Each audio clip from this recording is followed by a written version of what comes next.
স্বামীকে অবজ্ঞা না করি গো, আমার স্বামীর যদি খেদমতে ত্রুটি হয় তুমি বেজার হয়ে যাবে আল্লাহ, আমি যেন আমার স্বামীর খেদমত করতে পারি। চোখের পানি ছেড়িয়া ছাড়িয়া কাঁদতে লাগলো রে।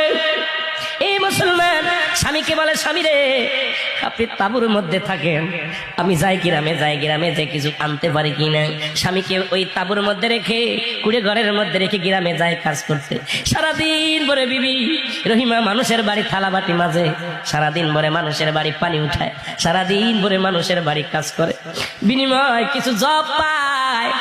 এই জবগুলো আনিয়ে রুটি বানায়, খানা খায়। সারাদিন পরে মুসলমান যখন সন্ধ্যা লেগে যায়, হযরত আইয়ুব আলাইহিস সালাম রোজা রাখে, বিবি রহিমা রোজা রাখে, দুজন মিলে এই খাবারটা খায়, ইফতার করে, আবার আল্লাহর দরবারে প্রশংসায় যা পড়ে যায়। সারাদিন পরে এসে স্বামীকে আদর যত্ন করে গায়ের মধ্যে একটু পানি দিয়া ধোয়া যত্ন করে রেখে দেয় গো। আমার সন্ধ্যার পর ইফতার করার পর স্বামীকে আদর যত্ন করে মুসলমান, এভাবে কাটতে লাগলো।